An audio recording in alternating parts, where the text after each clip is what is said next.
Previously on Noonikin TV. Noonikin was once a relatively normal high school student from the Midwest, but all that changed when he came across interdimensional technology of unknown origin. Attempting to understand the device, he discovered that travel between dimensions can only be powered by a vaguely defined plot device called dank time energy. He has since been on a journey to find things that possess this energy, one of which, quality content, has been the main focus of his search. The quest for quality content.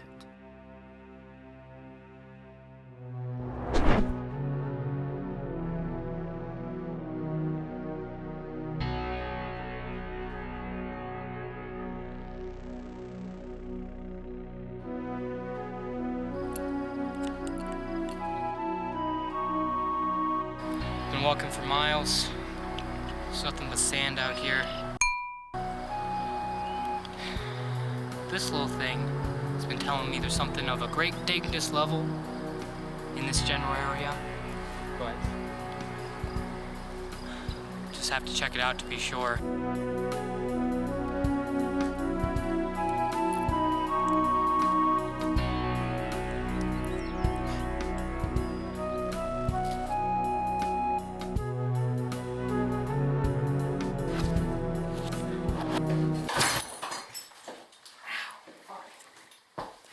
Was there. While we're here.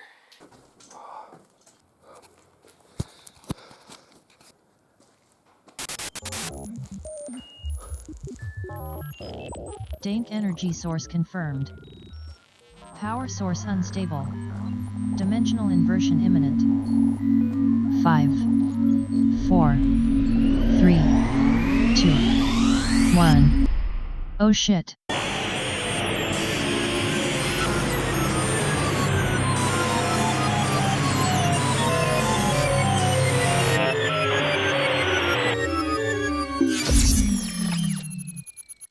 Whatever you want to call it. But so y'all already know who I want to win, but y'all also know that I don't lie. Let's go. Whoa. Where am I? Dank energy insufficient to return. Energy insufficient to return to this dimension. I said you're out of power, fuckface. Press the button again. Okay. I dare you. See if you can hear me. Oh shit. A few minutes later. Deploying light orb. Well, that's not what I was expecting, but okay. At least he's gone now.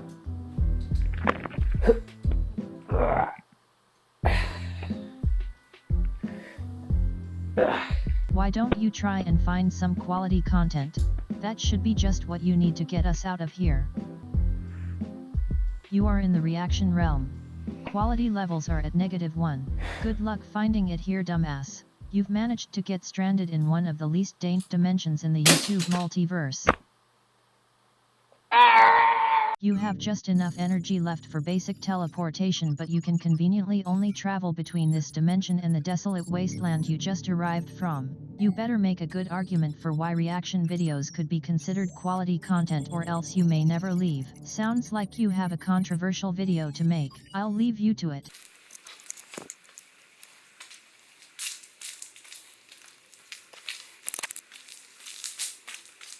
Today, we consider the reaction video, the punching bag of the commentary community. Let us begin. The criticisms of reaction videos are well known. The content is lazy, it's unoriginal, and may even take away some of the possibility for views from the content it's reacting to. And though it is difficult to find any concrete data on whether or not they're actually promoting the channels or taking from their views, it is probably safe to say that not every viewer of the reaction video is actually going to go to the original content. During the creation of this video, I've talked to a couple of these reaction channels. They had this to say on the topic. I know a lot of my fan base that watch me already watch the videos before watching them with me. I do have a large number of people who watch the videos prior to my reaction, because a lot of times I don't generally get the video up on the day of the video's been released. I usually do it the day after. I would say it's like 60% of the viewers have already seen the video and is clicking on my video, and I would say maybe 20% are viewers that clicked on my video did not know, maybe, possibly, I would say, and hopefully clicked it over to the description and went to the original video because they didn't want to hear me talk over it at the same time.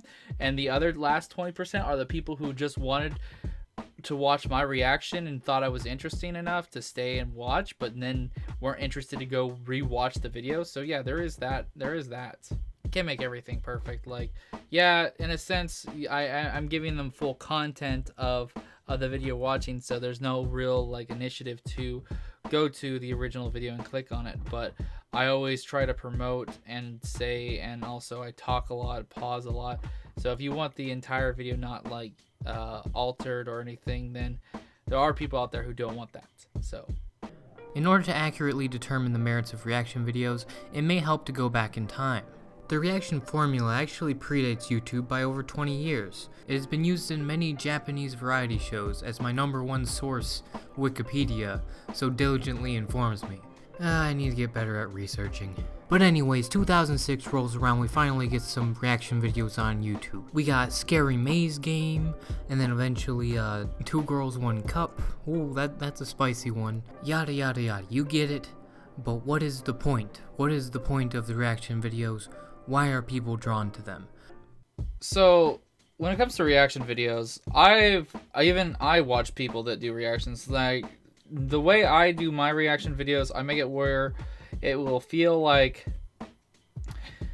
to me, if you're doing a reaction and you need to do it a certain way, that doesn't just steal the content. You need to put a little bit more of yourself into it. So it feels like the person that's watching is like sitting with you and can have a conversation with you in a sense, but not really. My opinion on the appeal of reaction videos is that, well, first off, obviously they have videos from other channels that obviously are very interesting for people to watch, and the biggest appeal is that people love seeing other people's reactions to stuff. That's why people show other people videos, so that way they can see the reactions, see how they react, and see what they do after the fact, what is their perspective on it. I think that's what the main appeal is with reaction videos, is that sometimes maybe a video that you really like, someone else doesn't like, and therefore it provides for a perspective, if you will. A different perspective that gets you to think, oh, maybe I didn't see it that way, or maybe you can relate to someone else who maybe might find a certain bit in a video funny. I think the biggest appeal is just that different range of perspectives. Obviously, it incorporates like other videos that other people do like, and just people love seeing other people's reactions, because other people's reactions can be just out of nowhere and absolutely entertaining in themselves to watch. And so I think that's the main appeal with reaction videos. So the value of the content comes from kind of the community of it, practically sitting down with one of your friends, showing them a video, and watching it together. As New York Times writer Sam Anderson so poetically states, the videos were like a social periscope. They allowed people to watch this taboo thing by proxy, to experience this dangerous thrill without having to encounter it directly. Like Perseus looking at Medusa in the reflection of his shield. Or in the case of the viewer who has already seen the video that's being reacted to, perhaps Laura Hudson's view is more adequate. She states, "There's an element of both hazing and fraternity there, in desiring to see other people suffer through the same pain you did, to see them react as you did, and ultimately for them to join you on the other side in fellowship." Perhaps both of these are a bit dramatic, but you see the point, and the same concept goes for any form of evocative media.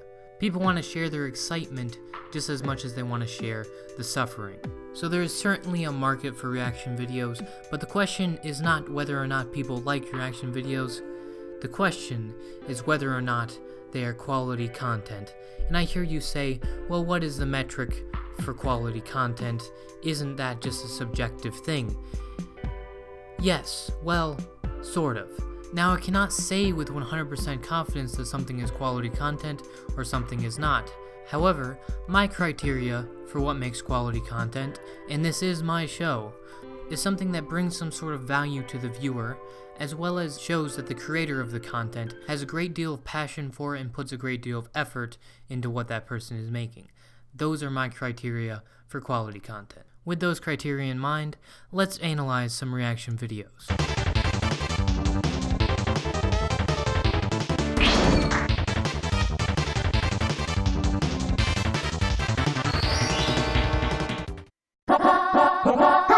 Let's go!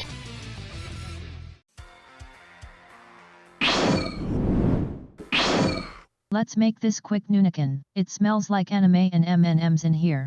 Computer, if we don't figure out whether this is quality content, we won't be able to get out of here, okay? So, just put your biases aside for a second, and let's objectively look, okay? Fine. I just don't trust these reactors, it just doesn't feel right. What's up, guys? Steven Zakil here, bringing another reaction.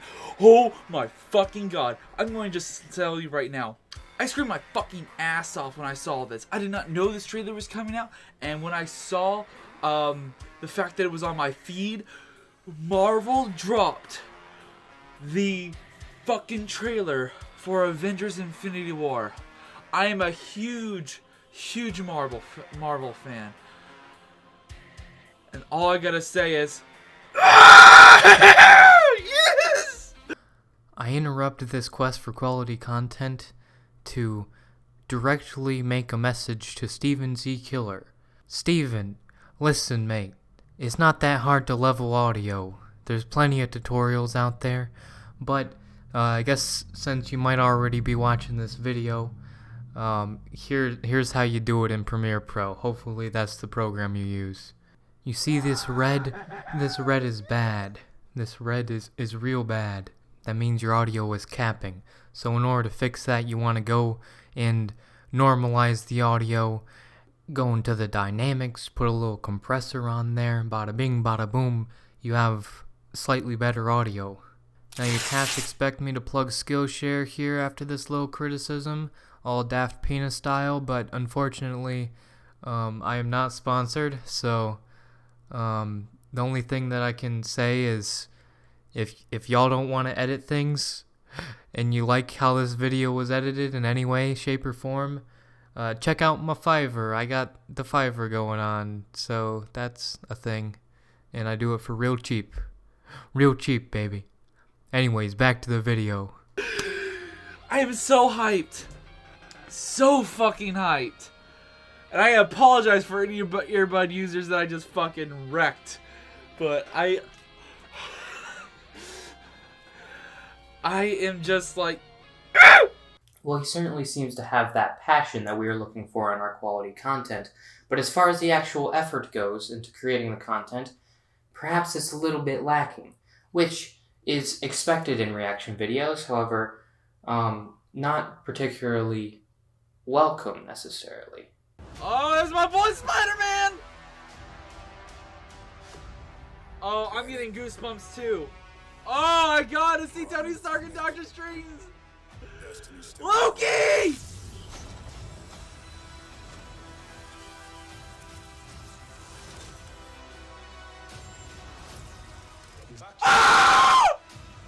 There's no way you can call this quality content.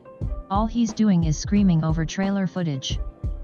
You know, normally I'd be inclined to agree with you, computer. However, in this case, I'd like to take a more objective point of view. See, it's very difficult to take a look at reaction videos without this stigma that people put around it in the commentary community. My brain is already primed to think of reaction videos as lazy and uninteresting. However, maybe if I take a closer look, I can find something deeper. Okay, that was amazing. I normally don't do reactions to trailers, but this is a particular trailer I've been waiting for since the fucking last Avengers movie. No, since the first Avengers movie. Yeah, Thanos was in the first one. Yeah. Goddamn, years in the fucking making, people. Years in the making. Oh, all right. So, guys, look out. I'm gonna be dropping the meme movie probably either after or before this video goes up, but I'm posting it today, which is Wednesday. I've been really busy, and I do apologize for the lack of videos, but you guys are getting now double the videos because of this. So the question remains, is this video quality content? is his channel quality content? Are reaction channels in general quality content? Do people watch reaction channels for the quality of editing or some sort of storyline? No, they watch it for the community. They watch it to get hyped up about something they love. They watch it to see things through the eyes of another human. Perhaps I've been asking the wrong questions. The question isn't whether or not it's quality content, it's whether or not it has value. Because that's really, on a deeper level, what we are looking for here. Does it have value? And I would argue, yes it does. At the beginning, I really had a hard time finding why people wanted to watch reaction videos, but I think I get it now. The reason that these videos put so much more emphasis on the personality rather than the actual editing or anything else, it's because these videos aren't meant to be content. They're meant to be a community. People want to sit down after a long day and bond with strangers about things they enjoy. And bonding with strangers all across the world about things that you're interested in is kind of what the internet's about. So maybe we should stop seeing reaction channels as a lower form of content and more as their own thing, separate from the commentary community or anything else. Maybe everything we consume doesn't have to be at the highest level of quality or effort. Maybe something can have value without necessarily being top-notch content. So now I feel like I have a slightly better understanding of the value of reaction channels, but perhaps we should take one more look at another Steven Z. Killer video. Let's just choose one randomly. And you know what? Even though I'm wearing an awesome shirt, you guys see the title, and it's thanks to 3 individuals who really, for some reason want this. They even said I should have this on my Patreon as a tier exclusive. Nude reactions. Warning, what you're about to see is gross, grotesque, disturbing, may cause you have nightmares, and several years of therapy. You have been warned, because also, we're going to be watching Top 10 Best Hentai. I can't believe I'm fucking doing this. But, let's get this underway. Well, it's official. I'm naked. I've seen enough. I'm pulling the plug on this operation. This has certainly been an interesting chapter in Nunikin's travels, but he must now continue his never-ending journey down the path of obscurity, crossing vast oceans of unfiltered videos and searching for the best channel on the whole of the platform. Perhaps someday he will find it, the perfect channel. On that day, he will rest his weary legs. But until then, he must commence his quest. The quest for quality content. I'd like to thank all my lovely patrons for making this video possible. Oh, it's looking a little empty in here. I'd like to thank myself for making this video possible, and I hope to see you in the next one.